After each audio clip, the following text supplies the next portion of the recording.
Bueno, pues les doy la más cordial bienvenida a esta presentación. De verdad es un gusto para mí, les agradezco que se hayan tomado el tiempo.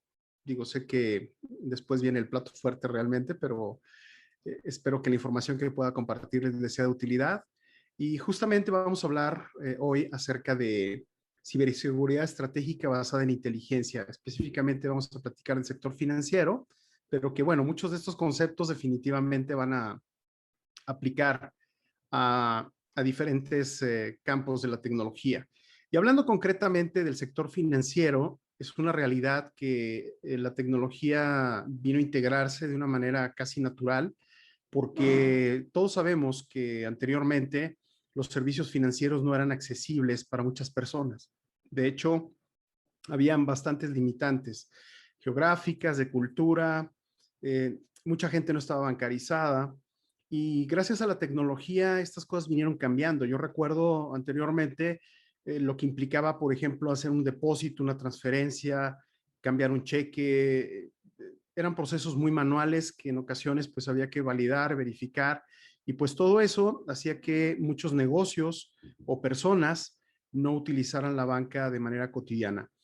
Gracias a la tecnología se empezaron a abrir un mundo de posibilidades y yo creo que incluso hoy día es poco probable que la gente pues no aproveche su smartphone, su dispositivo móvil para poder hacer transacciones bancarias. Entonces, de alguna manera es algo que ya está en la mente de muchas personas y que ya forma parte de esta cultura digital.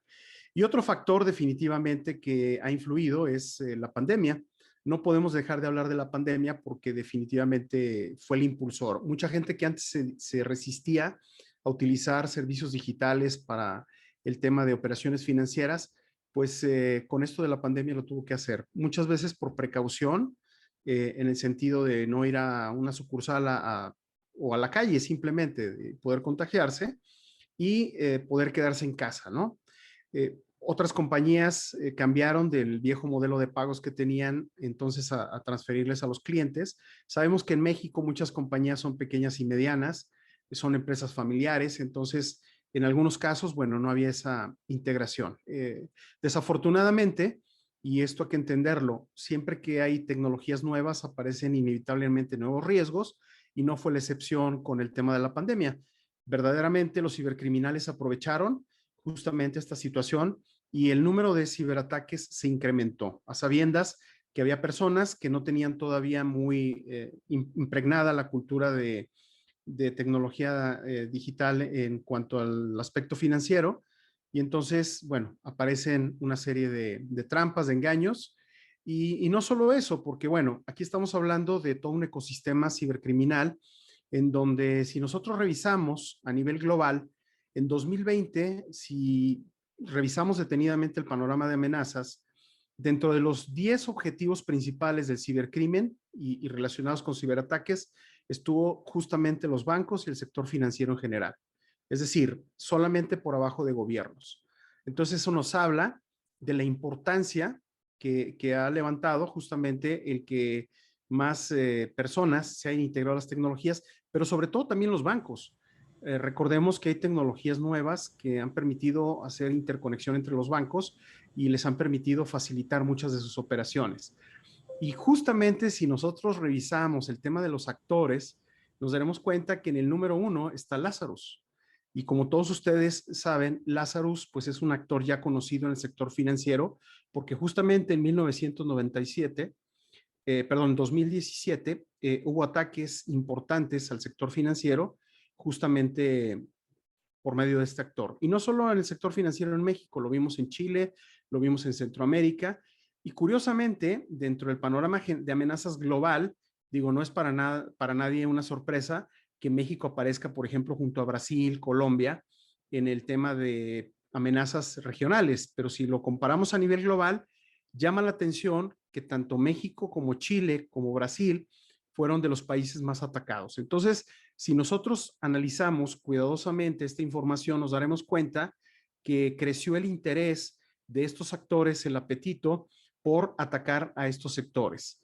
Y entonces aquí el reto para las instituciones financieras es cómo podemos integrar esos avances tecnológicos, cómo podemos hacer que la tecnología se pueda adaptar a los nuevos cambios, a los nuevos tiempos, pero hacerlo de una manera segura. Es decir, cómo podemos proteger realmente, en primer lugar, obviamente, las infraestructuras propias, porque al ser un blanco de ataque, pues obviamente hay que tener una estrategia de defensa primero para la infraestructura propia. Y es que hemos visto en México, por ejemplo, en los últimos años también, particularmente ataques más hacia los bancos o instituciones financieras o el sector financiero que antes. Antes, ciertamente, pues existía desde hace muchos años temas de phishing, temas de fraude telefónico, que iban dirigidos a los clientes de la banca. Pero entonces empiezan a aparecer, por ejemplo, los ataques a cajeros automáticos, empiezan a crecer los ataques a infraestructuras de transferencias electrónicas, particularmente en México, SPAY, y eso se convierte en un reto para las instituciones financieras. ¿Cómo se puede entonces balancear esa innovación? ¿Cómo se pueden integrar nuevos servicios? Porque esto, todos sabemos, todos los que estamos aquí, es dinámico y cambia constantemente. El primer paso es definir cuál va a ser la estrategia. Y se escucha como algo lógico, como algo obvio, pero en ocasiones en la práctica no es tan obvio, porque tener una estrategia de ciberseguridad no es tan simple como parece. Durante muchos años, el commodity, en este caso, ha sido siempre el asignar un presupuesto al área de ciberseguridad y ejercer ese presupuesto. Es decir, cuánto presupuesto tenemos este año y en qué lo vamos a utilizar. Y la pregunta es si verdaderamente esa es una estrategia que me va a permitir hacer frente a las amenazas persistentes o a las amenazas crecientes. La respuesta corta es que no. La realidad es que necesitamos trabajar en otro tipo de estrategias más profundas y que se adapten más a esas amenazas actuales.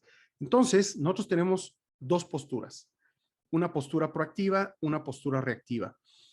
La postura reactiva es la postura convencional en donde nosotros asumimos que la propia tecnología va a ser la que me va a ayudar justamente a hacer frente a las nuevas amenazas. Y hoy día las palabras de moda son inteligencia artificial, machine learning. Casi en todos los productos se habla de ciberseguridad, se habla de eso. Mi producto es capaz de detectar amenazas avanzadas porque tiene machine learning, porque tiene inteligencia artificial. Entonces asumimos que gran parte del problema se puede resolver utilizando esas tecnologías o utilizando tecnologías convencionales de monitoreo, de detección, es decir, aquellas que nos han venido acompañando durante muchos años. La realidad es que para poder realmente tener una estrategia tenemos que cambiar a una postura más proactiva. Pero ¿cómo se puede pasar de una postura reactiva a una postura proactiva? Bueno, en una postura proactiva, nosotros asumimos que parte de la solución para hacer frente a los problemas tiene que ser una combinación no solo de tecnologías, sino tiene que ser un conocimiento de cuáles son las amenazas y cuáles son los riesgos que afectan a mi organización. Particularmente si estamos hablando del sector financiero, no podemos asumir que podemos implementar una estrategia genérica de protección ante ciertos adversarios. El primer paso entonces para poder resolver esto es trabajar en algo que se conoce como modelado de amenazas. Y el modelado de amenazas es mucho más amplio de lo que comúnmente se piensa, porque tradicionalmente se pensaría que modelar amenazas implica que simplemente vamos a hacer una lista de análisis de riesgos en donde vamos a poner cuál es el riesgo relacionado con un activo y entonces vamos a poner una calificación, le vamos a dar una prioridad y vamos a definir qué controles vamos a utilizar, ¿no? Ese sería como un análisis de riesgo convencional. Cuando nosotros queremos una postura más proactiva, nosotros tenemos que entender, número uno, que existen adversarios muy específicos, muy particulares. Es decir, tenemos que comenzar conociendo quiénes son los adversarios específicamente para el sector financiero o para la banca en particular. No sé si ustedes sabían, pero hay actores de amenazas muy específicos que atacan, por ejemplo, cooperativas o que están muy enfocados a atacar cajas populares o instituciones financieras que, digamos, trabajan para un sector muy particular de la población. Evidentemente, no es el mismo tipo de adversarios que, por ejemplo, cuando estamos hablando de una institución financiera que tiene presencia regional o tiene presencia global, o cuando estamos hablando, por ejemplo, de una institución financiera que tiene presencia solamente en México. son distintos porque el interés de esos atacantes es diferente. Las capacidades que tienen esos atacantes son diferentes. Pongamos un ejemplo claro. Veíamos ahorita que en el número 1 de las amenazas tenemos a Lazarus. Y Lazarus, como todos ustedes saben, se le ha atribuido a un gobierno de Asia que a través de un área de su ejército tiene gente que cada vez está mejor preparada, que cada vez tiene más habilidades, que tiene más conocimiento y que se ha desplazado no solo al sector financiero, sino a otros sectores, y que se le atribuye ataques como el de WannaCry, se le atribuye ataques como el de Sony, y que ha mostrado interés y capacidad, sobre todo, para atacar al sector financiero en Latinoamérica.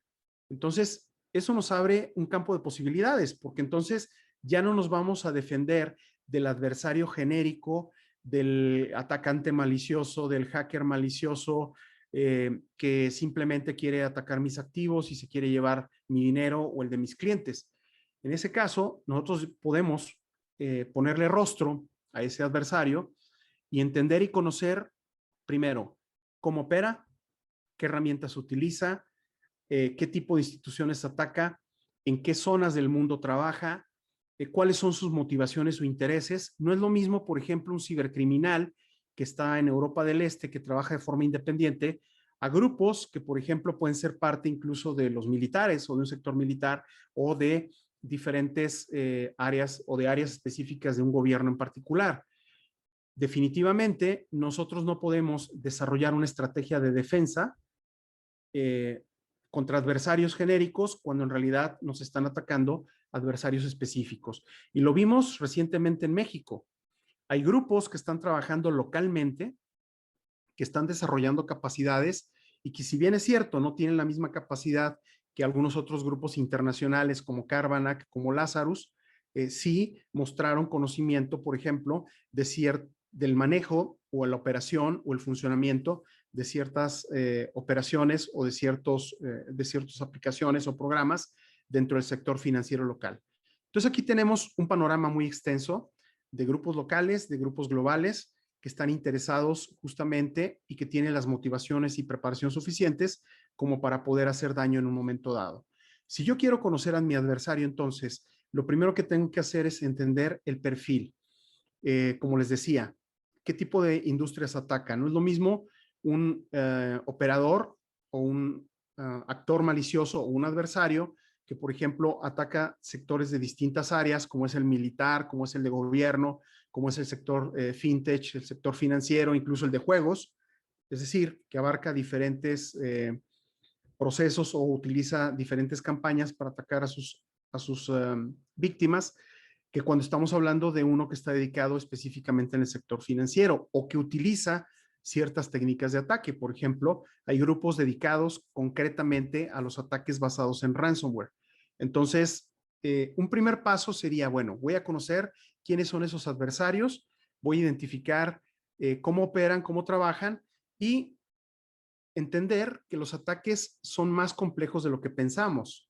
Es decir, cuando hablamos de ataques avanzados dirigidos, no estamos hablando de tecnologías extraterrestres que alguien vino y les enseñó de cómo atacar sin ser detectados. La realidad es que sí, utilizan técnicas conocidas, pero se convierten en algo avanzado cuando lo planifican. Es decir, cuando un actor de amenazas tiene el conocimiento, tiene el personal para hacer este tipo de operaciones, tiene el conocimiento y tiene la suficiente información de su target o de su objetivo. Y lo que nosotros vemos en este momento es que la mayoría de los ataques son mucho más complejos que un correo electrónico que yo puedo tener en spam y que un usuario, un empleado puede abrir, o un USB, o simplemente un ataque a través de la red perimetral. Lo que estamos viendo ahora son ataques más elaborados, lo que estamos viendo ahora incluso con los ataques de ransomware, que todavía este es un tema que nos tiene que ocupar. El ransomware se está convirtiendo en una amenaza tal que incluso Estados Unidos ya está considerando colocarlo en la lista de terrorismo. Es decir, que son amenazas que no solo afectan la economía de un país o a las empresas o la operación de las empresas, sino que pueden atacar sistemas o el sector industrial. Entonces, esto se convierte en algo muy complicado. Y el problema es que todavía en muchos campos, en muchas áreas, no se entiende realmente en qué consiste un ataque de ransomware. Por ejemplo, se sigue pensando que el ransomware es un problema del antivirus, del antimalware, ¿no? Y la realidad es que no es así. Cuando hay un ataque de ransomware, probablemente el atacante ya tenía semanas o meses en la red. El atacante tuvo la oportunidad de identificar cuáles eran los puntos débiles, tuvo oportunidad de moverse lateralmente en la red, obtener contraseñas de los usuarios, atacar el controlador de dominio, tuvo oportunidad incluso de deshabilitar el antivirus, independientemente cuál sea. Entonces, o no solo el antivirus, las herramientas de detección, de protección, de monitoreo. Entonces, estamos hablando que incluso son grupos de trabajo que operan en conjunto, que hay grupos que se dedican solamente a comprometer redes y vender los accesos a los operadores de ransomware. Entonces, ni siquiera estamos hablando del mismo grupo de actores. Ante ese tipo de panoramas, pues entonces no podemos simplemente pensar en instalar una herramienta y sentarnos a ver qué pasa. Esto yo lo comparo mucho con, ustedes han visto series, películas donde se ve el guardia de seguridad sentado con un montón de cámaras enfrente y que simplemente está esperando a que se vea algo, ¿no? El equivalente a que esperaríamos que el SOC nos avise cuando algo está sucediendo. Y la realidad es que tenemos, como les decía en un principio, que ser más proactivos. Es cuando comenzamos a aplicar una estrategia de ciberseguridad. Y la estrategia empieza una vez que conozco al adversario, entender cómo opera, cómo funciona, qué tipo de actividades realiza. Entonces, básicamente es con información de inteligencia. La base de desarrollar una buena estrategia de seguridad y protección es tener inteligencia de amenazas. Y la forma de tener inteligencia de amenazas es muy variada. Para cada organización es diferente y cada empresa tiene que definir sus requerimientos de inteligencia.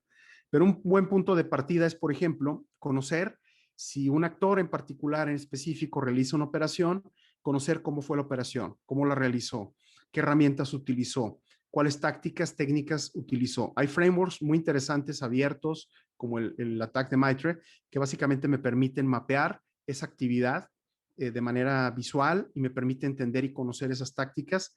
Y a partir de ahí, comenzar a entender cómo entró el atacante, qué tipo de servicios comprometió, cómo se movió lateralmente. Y esta información va a ser la base que me va a permitir justamente actuar de forma proactiva. Y tenemos que entender en un principio que la inteligencia, porque también es otra palabra de moda, van a ver por todos lados y seguramente han estado en 1000 presentaciones que hablan de inteligencia de amenazas, pero la realidad es que la inteligencia no tiene ningún valor inherente. Por ejemplo, recibir un reporte y simplemente leerlo, pues está padre para saber qué está pasando, ¿no? Digo, casi como conocer el chisme, pero la realidad es que no tiene ningún valor de forma inherente si en algún momento no apoya las operaciones de ciberseguridad de las empresas. Es decir, si esa información no me sirve para yo hacer algo, entonces no me aporta ningún valor. Simplemente va a ser un reporte como muchos. Igual, si yo simplemente agrego data feeds a mis herramientas de monitoreo, pues sí, tengo la capacidad de poder hacer una mejor detección, pero no estoy entendiendo realmente qué es lo que quiero detectar, qué es lo que quiero identificar. Y este sería un ejemplo de cómo ustedes podrían aplicarlo.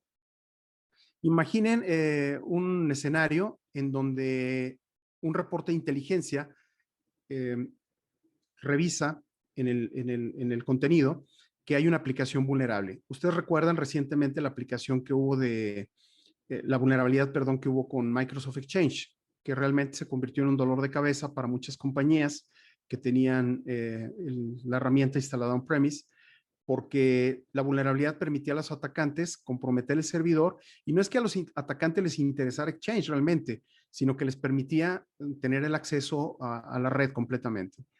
El problema fue que muchos operadores de ransomware aprovecharon esta vulnerabilidad y empezaron a atacar con ransomware a las empresas. Es decir, como les mencionaba hace rato, el ransomware ya no llega solo por correo electrónico. Entonces, si toda mi estrategia se basa en tener un buen anti-spam que me detenga los correos electrónicos, pues probablemente estoy descuidando el principal vector ahorita de compromiso de ransomware, que es, por ejemplo, los accesos remotos, una VPN mal configurada, etcétera, etcétera. Entonces, imaginen ustedes el escenario, se recibe información de inteligencia a través de un reporte, a través de diferentes fuentes, de que apareció una aplicación vulnerable. Y esa información se analiza por las áreas de ciberseguridad internas y entonces se identifica como una amenaza creíble, como una amenaza potencial para mi institución financiera, ¿no? Para mi banco. Oye, recibimos un reporte que se está explotando la vulnerabilidad de esta herramienta y hay dos grupos dedicados a atacar a bancos o instituciones financieras que la han aprovechado, ¿no? Para meterse a los sistemas y comprometer la información. Esta información se le hace llegar a la gente que toma decisiones, CEOs, CISOs, etcétera, etcétera, dentro de la organización, porque se considera como una amenaza creíble. Es decir, tenemos que tener la capacidad de análisis de qué verdaderamente puede representar un riesgo para la organización. Si esto se confirma como una amenaza creíble, entonces es cuando la inteligencia se empieza a accionar. ¿De qué manera? Se le avisa a los directivos, se les notifica de una manera muy ejecutiva, muy resumida. Oye, estamos detectando una amenaza creíble para la organización y vamos a implementar los protocolos de acción cuando aparece este tipo de amenazas en particular. Entonces, se activa, por ejemplo, al área de Security Awareness para que envíen comunicados acerca de las amenazas a los diferentes usuarios de la compañía, se le manda información a mesa de ayuda y se le notifica cuál sería el procedimiento si algún empleado o cierta área envía una petición o un requerimiento al área de mesa de ayuda para que puedan dirigirlo a quien corresponda y que se pueda actuar de la mejor manera. Al área de operaciones se le dan los pasos que se tienen que seguir para remediar. Por ejemplo, se le comparte la información acerca de si ya existe un parche o si no existe parche, cuáles serían los controles que tendría que implementar. Y al área de monitoreo, que es el SOC o el equipo de respuesta a incidentes, se le comparten los indicadores de compromiso, se le comparte toda la información relacionada con esta amenaza, con este ataque, para que estén alertas. ¿Qué significa esto? Este es el equivalente cuando, por ejemplo, Interpol pone una ficha roja para detener a un delincuente. En este caso, nosotros tenemos ya toda la información del adversario. Tenemos la forma como va a operar, tenemos los indicadores de compromiso con los que va a actuar y tenemos la información de cómo debemos proceder. Lo único que tenemos que hacer es tomar esa información y verdaderamente hacerla accionable.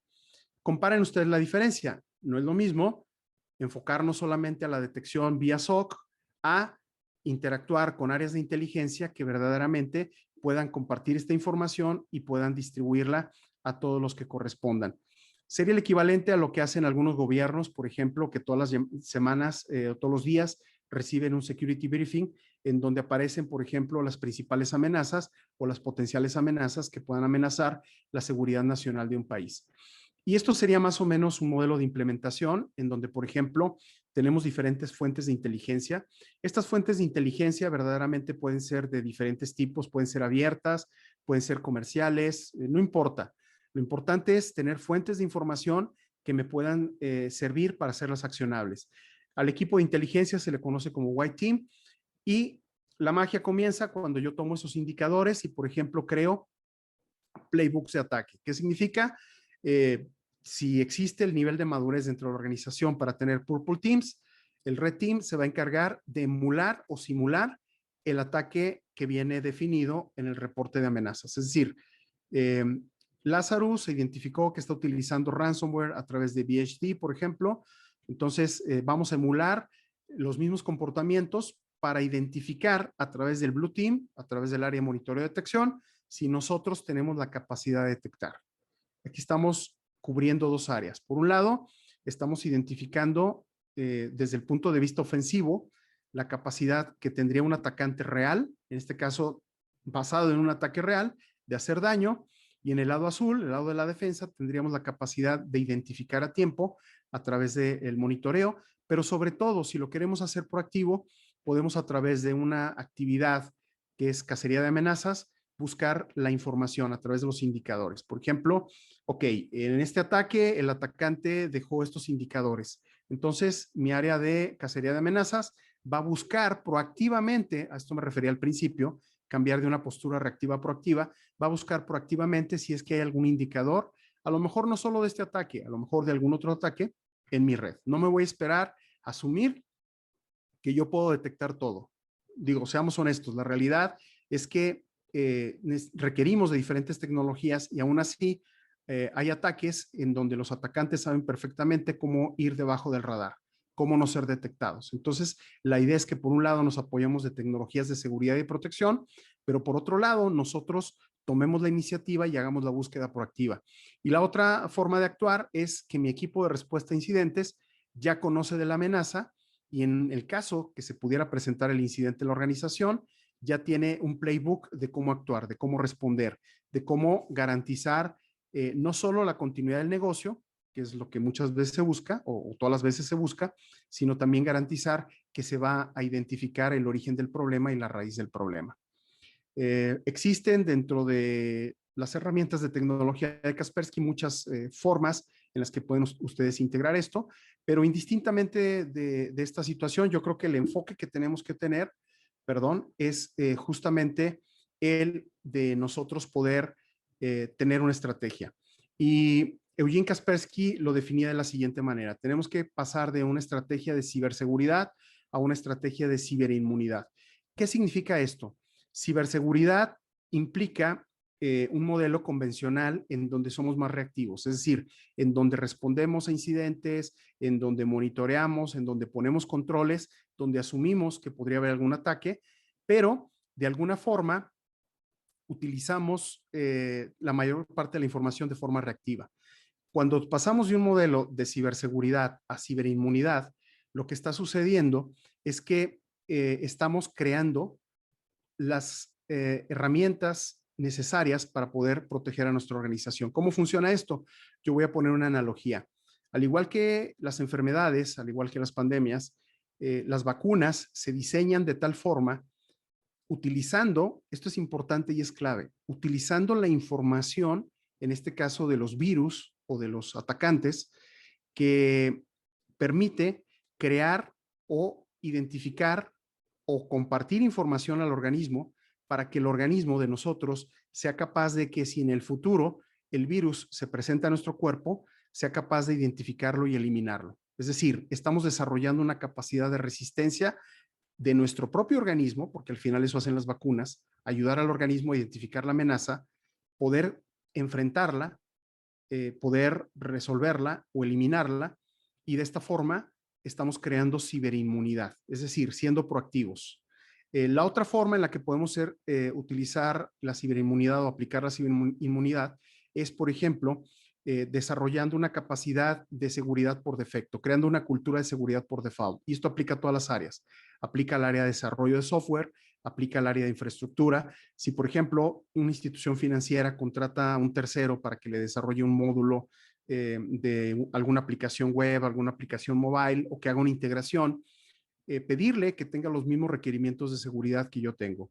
Asegurarnos que el software y el hardware vaya configurado, o en el caso del software que vaya desarrollado, con seguridad por defecto. Es decir, que las aplicaciones salgan con la mayor cantidad de seguridad posible, y lo mismo el hardware, que sea configurado de la mejor manera para que se reduzca el riesgo que exista un ataque. En este caso, estamos preparando a la organización para ser resistente, al igual que con las vacunas, al igual que con una postura proactiva, podemos desarrollar esa capacidad de resistencia ante las nuevas amenazas. Y lo interesante, al igual que pasa con los virus, nosotros no podemos tener una estrategia de protección de hace 10 años para defendernos contra las amenazas actuales. Las amenazas actuales han evolucionado igual que los virus, tienen nuevas características, y así como tenemos que desarrollar diferentes anticuerpos, aquí también nosotros tenemos que desarrollar las capacidades de forma constante.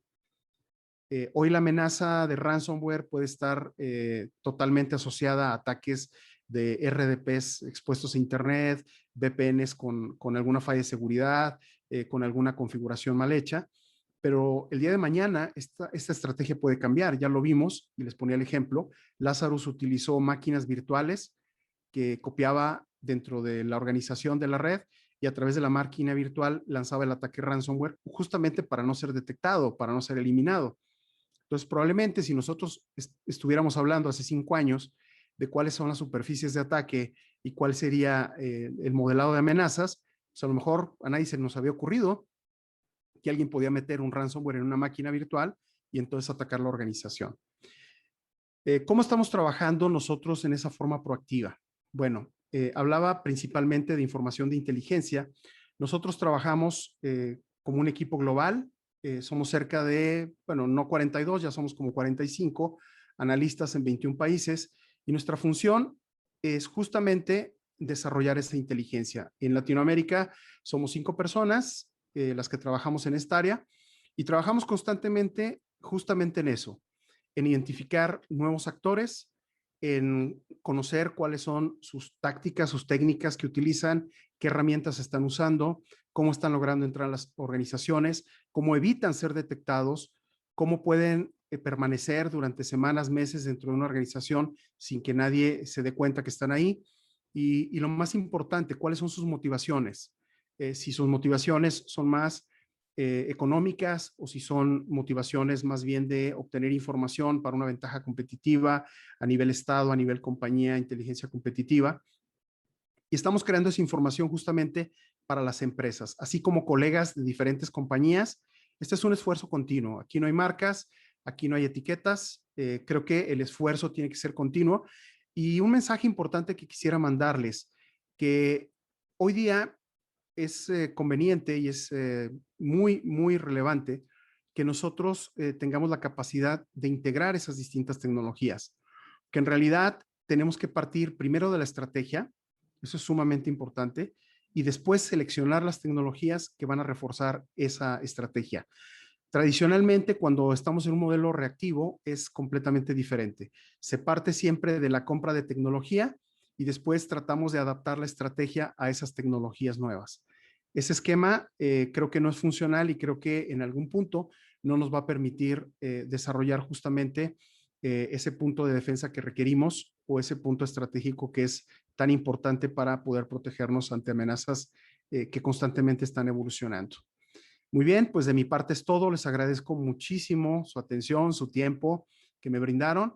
Y bueno, por supuesto estoy abierto a cualquier duda, cualquier pregunta que puedan tener, no solo en este momento, porque a lo mejor ya están empezando a saborear el mezcal, pero quedo abierto a la comunicación por los diferentes canales, correo, Twitter, por ahí si a alguien le interesa y tiene Trima, les puedo compartir mi usuario de Trima y podemos tener una comunicación más directa. Muchísimas gracias nuevamente a Once por la invitación, nuevamente a los buenos amigos, a Nelly, a todos, y bueno, disfruten la tarde.